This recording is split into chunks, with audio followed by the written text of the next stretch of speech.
सोनम दिल में दबाए बैठी है कई बड़े राज। मेघालय में इंदौर के राजा रघुवंशी हत्याकांड में रोज नए खुलासे हो रहे हैं। वैसे तो पुलिस को सोनम पर पहले ही शक हो गया था, जब मेघालय पुलिस को सोनम केस में पहला क्लू मिला था, जब उसके सूटकेस में मंगलसूत्र और अंगूठी मिली। पुलिस के मन में ये सवाल उठा कि एक विवाहित महिला मंगलसूत्र को क्यों छोड़ेगी। लेकिन इस मामले की तस्वीर साफ होते ही पत्नी सोनम समेत राजा की हत्या करने वाले सभी आरोपी पुलिस की गिरफ्त में हैं। लेकिन इस मर्डर केस ने फिर एक नया मोड़ ले लिया है। अब तक की तफ्तीश में यह साफ हुआ है कि सोनम रघुवंशी ने ही राज कुशवाहा और 3 आरोपियों संग मिलकर राजा को मार डाला, वो भी सिर्फ इसलिए ताकि वो विधवा होने के बाद राज से शादी कर सके। मगर पुलिस को अब तीसरे शख्स पर शक होने लगा है। पुलिस सूत्रों की माने तो राज कुशवाहा तो बस एक मोहरा था, उसका सोनम ने बस राजा की हत्या के लिए इस्तेमाल किया। जहां एक तरफ सोनम हत्या का मास्टरमाइंड राज को बता रही है, वहीं राज इस हत्याकांड के लिए सोनम को मास्टरमाइंड बता रहा है। मीडिया रिपोर्ट्स के मुताबिक सोनम ही इस पूरे मामले की असली मास्टरमाइंड है। माना जा रहा है कि राज का इस्तेमाल एक मोहरे के रूप में ही किया गया।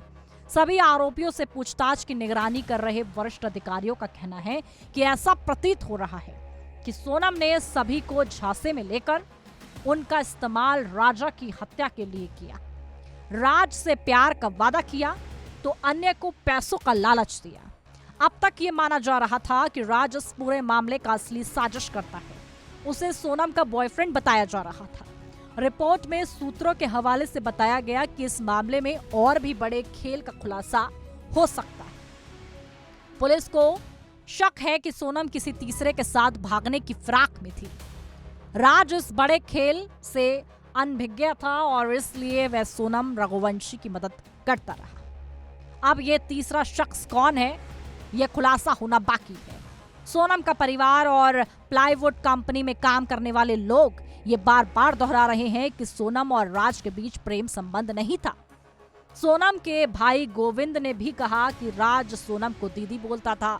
यहाँ तक कि राज की बहन का भी यही कहना है कि राज सोनम को दीदी बोलता था और 3 साल से सोनम उसे राखी बांध रही थी। ऐसे में सवाल अब ये उठ रहा है कि अगर सोनम और राज के बीच सच में कोई ऐसा रिश्ता नहीं था तो उसने किसके लिए अपने पति की जान दी।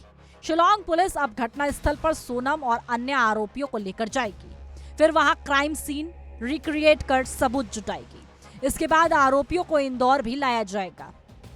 राजा की हत्या के बाद सोनम इंदौर में कहां रुकी और किस किस से मिली, इसकी तहकीकात के बाद नए पहलू अब सामने आएंगे।